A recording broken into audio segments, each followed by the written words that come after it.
Welcome to another exhilarating episode where we explore the magic of transforming your homes from just livable to functional to more harmonious and glorious. My name is Pilani Bubu and this is Design for You Trends. Today on Design for You Trends, Susan Greig takes us on a tour of the iconic landscape of Beechwood Gardens. We explore social media to see what advice and tips we can find for designing your outdoor patios.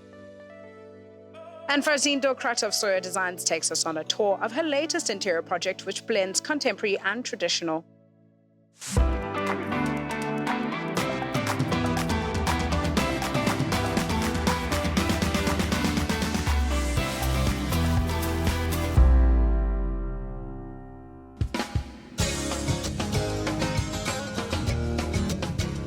Along with sharing some of the design expressions of our favorite personalities, there are also spaces that are highly expressive that also have unique stories to tell, like Beechwood Gardens. Take a look.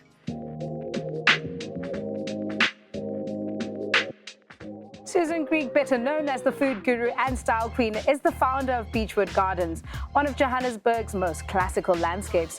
We were thrilled to be able to explore this iconic landmark with her as our host. Thank you so much for having us here. Let's go inside. Thank you. Sure. Susan, this is giving me countryside home, but in the heart of Johannesburg. Is this kind of what you were going for? That is exactly the style we went for. Yeah. In the decorating and in buying the house. Yes. And the color scheme, has it always been the same, kind of this sort of neutral? Not at all. Not at all.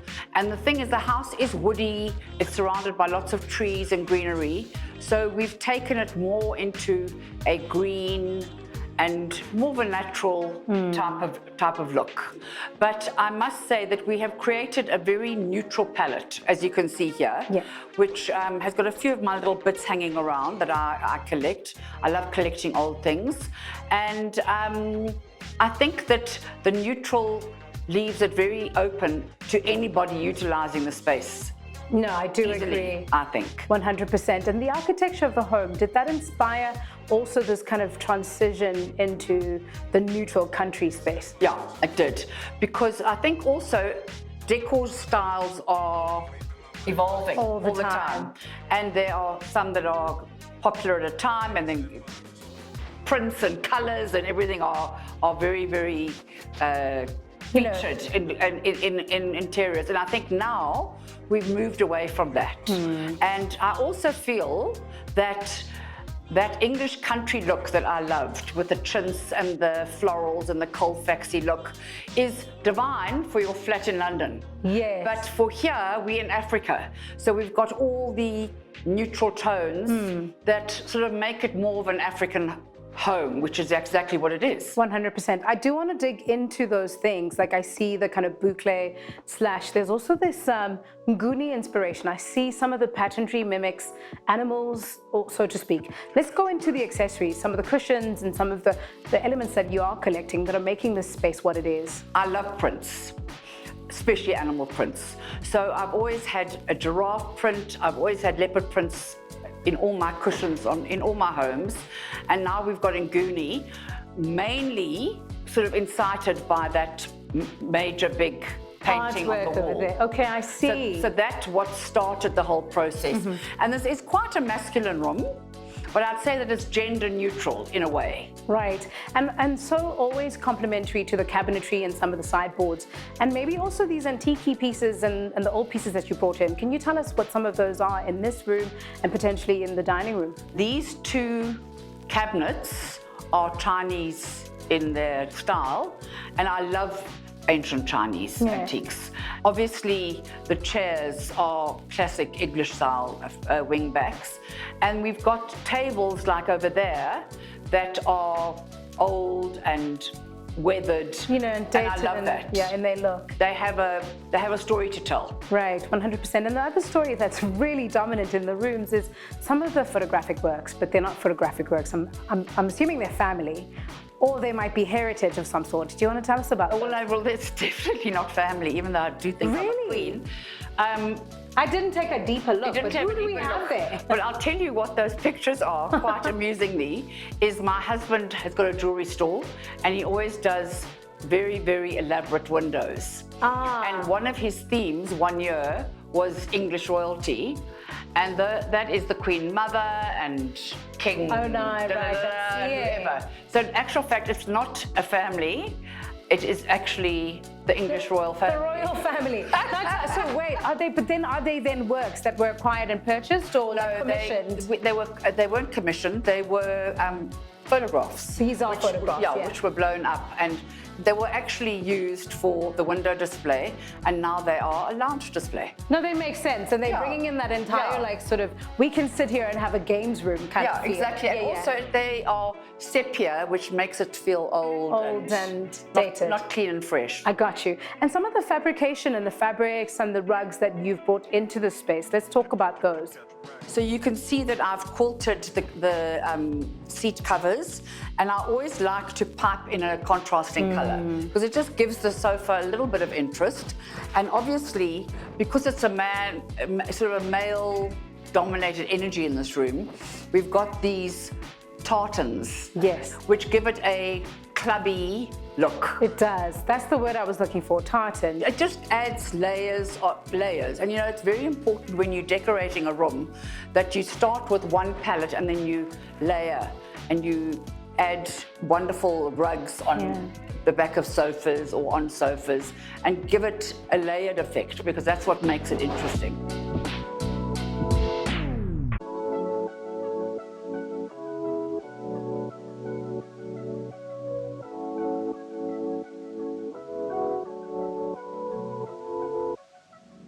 And here the floral story appears again. Maybe not so much pink, but very much kind of adaptive to the outdoor. Yes, exactly, completely. Yeah, let's talk about the seating here, because that obviously continues the story into the garden. Well, this is our patio of the house, obviously. And we actually, when we bought the house, the patio ended here. So we've actually extended it out to create a place for more people to sit, obviously.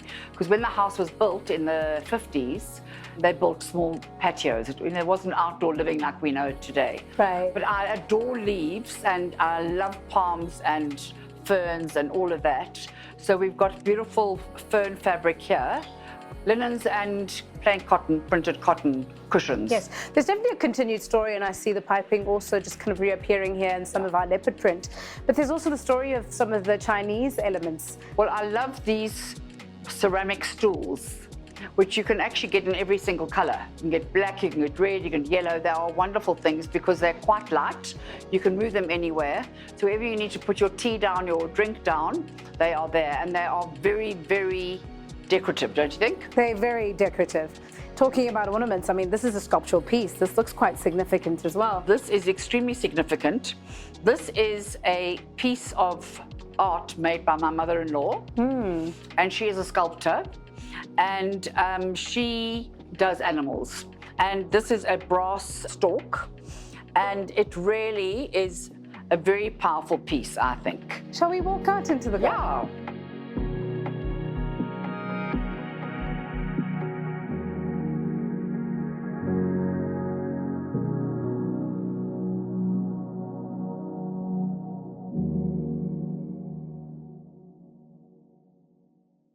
When you're thinking about your vision for the garden and how it kind of needs to function, but also how it also needs to be aesthetically pleasing, of course, how did you manage to find the balance between function and aesthetics?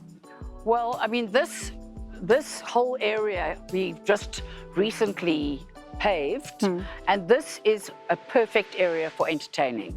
And this is where I operate my events business from here. And it's so amazing because you know, your love is food, you know, and this is kind of the passion that you're adopting, but also thinking about spaces where people come together to converse. The garden is one of those things. So coming out of sort of hospitality, how does the garden kind of stop and create moments for people to kind of sit and have different areas? Well, there are lots of little pockets in this garden that offer completely different vistas and experiences, which is wonderful. So people love coming here and they'll relax by the pond, or they'll go to the pool area, or they'll go to the blue garden. So we have lots of little pockets of interest, which are wonderful. Now the name Beechwood, I forgot to ask, where did that come from? I'll tell you where it came from. When we bought this property in 2000, where we're standing here was the biggest beechwood tree you've ever seen in your life. It literally took over the whole property, and like everything, it died. Well, at least you've held the heritage in the name. Yeah, exactly. Shall we go to the lily garden? Yes, let's go to the lily garden.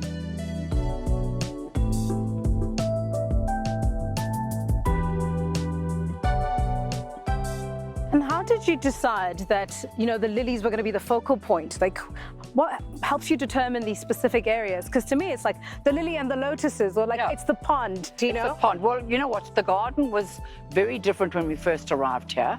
And my husband is a prolific gardener. He calls himself Farmer Brown. And it had a tiny little pond here. Yeah.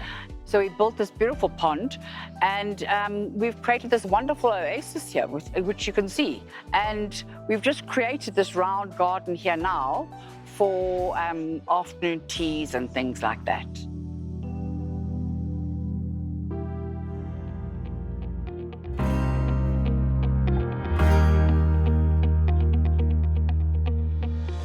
Before we talk about this wonderful vegetable garden, I really want to hear the story of how you move out of interior design and motherhood into kind of this passion for food and it becoming a business for you. Yeah, well, it's a very, very interesting story. I turned 40 a long time ago, and I had a midlife crisis, and I thought, okay, what am I going to do now? So I went and did a chef's course, and that has morphed into cooking for people, being a caterer, doing events, and being creative. Because I was in the interiors business, what things look like is very important to me. Very important. And so the ingredients become so important. Let's talk about the ingredients that you are kind of harnessing and growing here. Well, this is my husband's pride and joy. I get all my herbs out of here. We've planted pear trees and wonderful spinach, rocket, lettuces. My favorite herb is sage, but it's very rewarding, and I cook in that room over there. So we leave the doors open. The proximity is perfect, and we have the doors open the whole time. So you are in this wonderful potager garden. It's a beautiful ecosystem you've built on this estate, and it's really wonderful to kind of really understand how it's all moved out of heritage and you and your evolution of life. And exactly. We're so happy to share in that story with you today. Well, it's so nice that you've come. Thank you so much for having us. Thank you.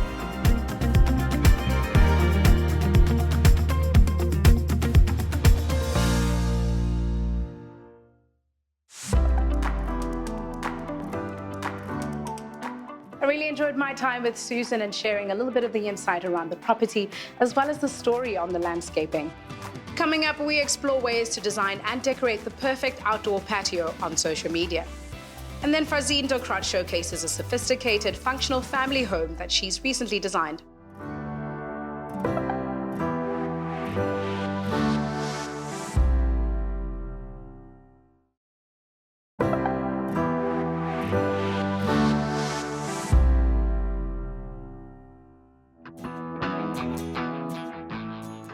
Having an outdoor patio is a great way to expand your space and to enjoy the great outdoors. Now, whether you're designing it to suit your needs and styles in entertaining or simply lounging, it can really be a fun and rewarding process. Here are a few ideas from social media just for you.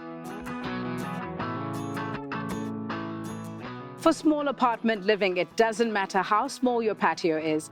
There are ways to create an outdoor patio feel through decking, AstroTurf, and landscaping sections through stone.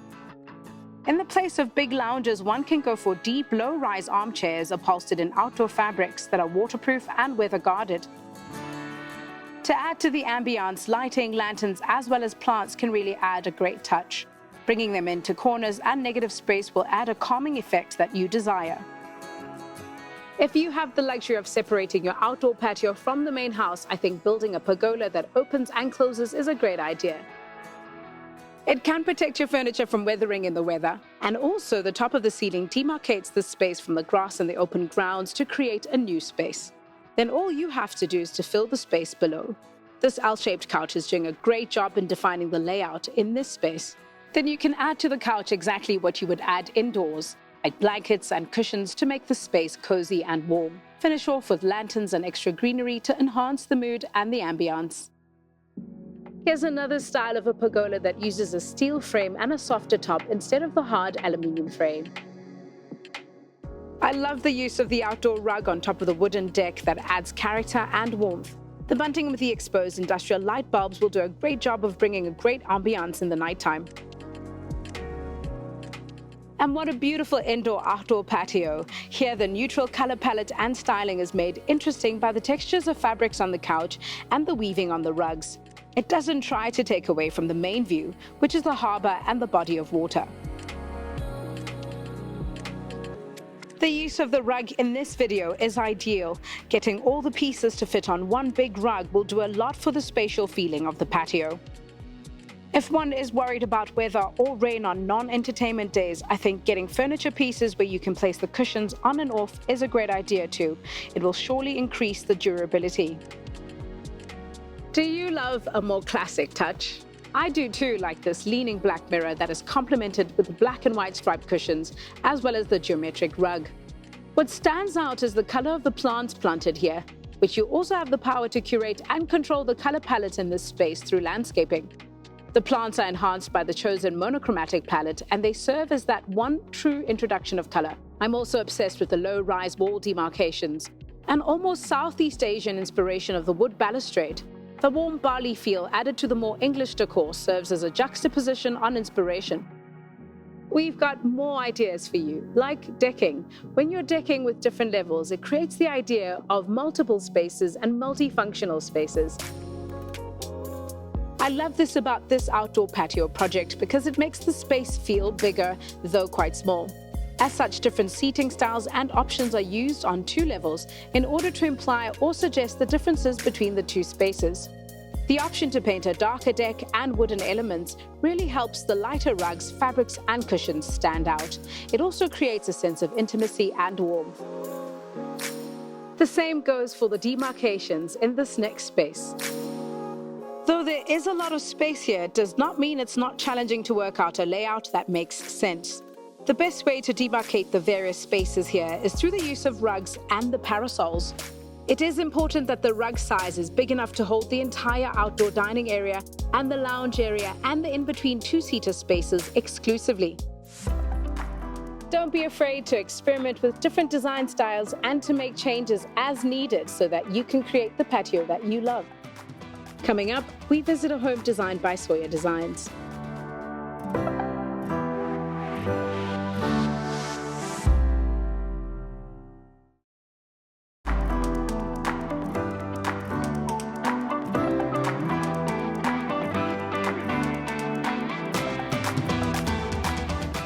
Having a home that meets your comfort and your personal needs really brings and adds that transformative touch. Let's take a look at a very functional family home designed by Sawyer Designs.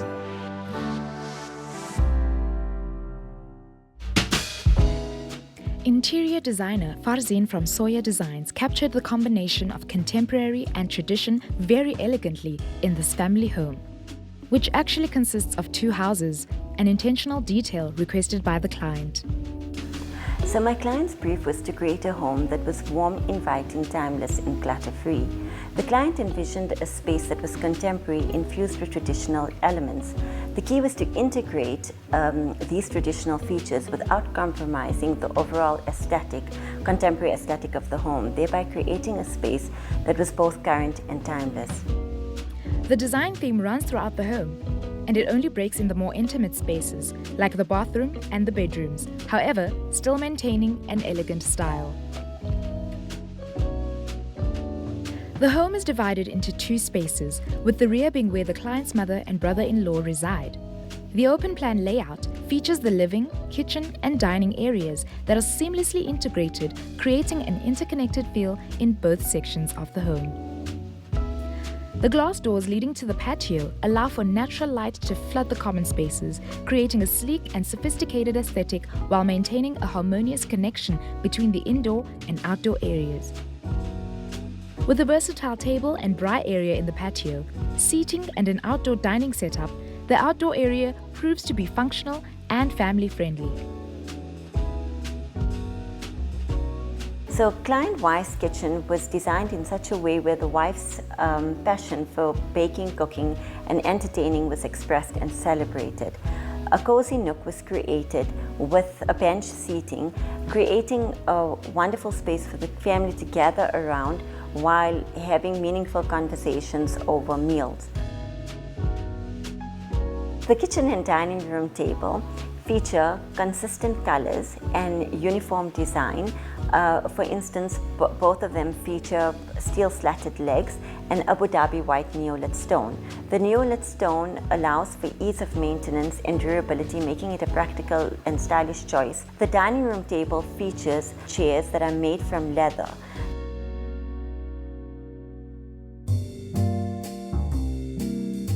So the family living area is a space where the client spends a significant amount of time in.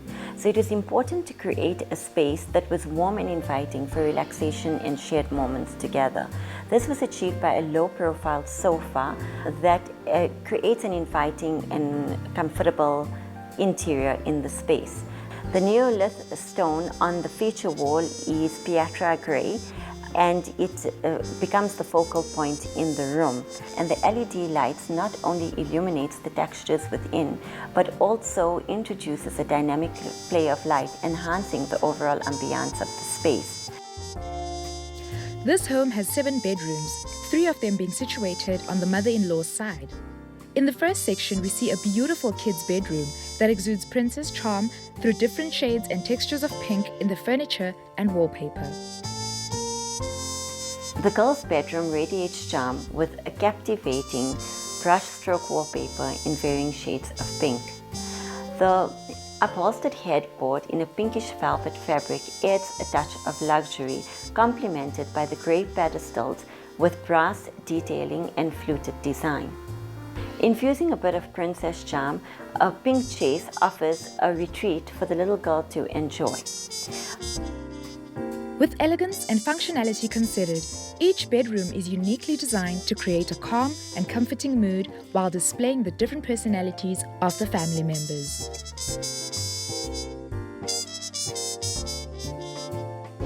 The main bedroom features a number of design stylish elements, like the wooden backdrop adds warmth to the space, while the textured linen on the coffee station and pedestals as well as the desk add a touch of elegance.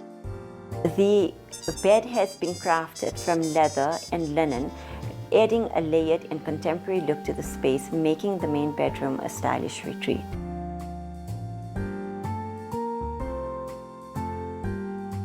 We added a rug to the space, which adds a touch of luxury. So the client wanted a luxurious and sophisticated bathroom, which we then created with a carefully curated mix of elements. Listellos, accented by brass strips, added a touch of opulence to the space, while the remaining 3 walls had a Pietra Grey tile that created sophistication to the space.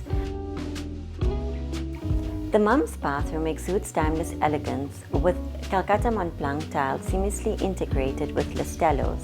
The combination of these materials with brass accents and wooden floors adds a harmonious blend of sophistication and warmth in the space. The guest bathroom embodies a calm and inviting mood. It features dark grey pattern tiles with a slatted wood design on the vanity and warm ambient lighting brought through the pennants. The ambient lighting presents as a stylish but functional detail throughout the home. We see this in the form of LED lights and pennants that gently light up the space while also making it visually interesting. An additional element that serves a functional purpose on top of its stylish look are the ottomans that we see in the living spaces, which can be used as extra seating or coffee tables. So creating individual personalities in each space while maintaining a cohesive design thread involves maintaining consistency and uniqueness.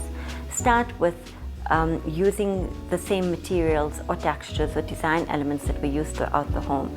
Then personalize each space by introducing specific themes or textures or accent colors that distinguish it from the rest of the house, but yet create a harmonious and cohesive space. The design of this home seamlessly blends contemporary and traditional elements, creating a sophisticated yet family-friendly atmosphere.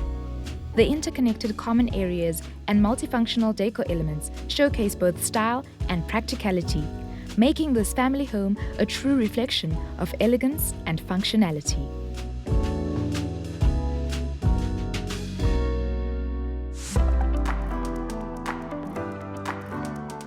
What a bold use of brown leathers in a way that I haven't seen in a while.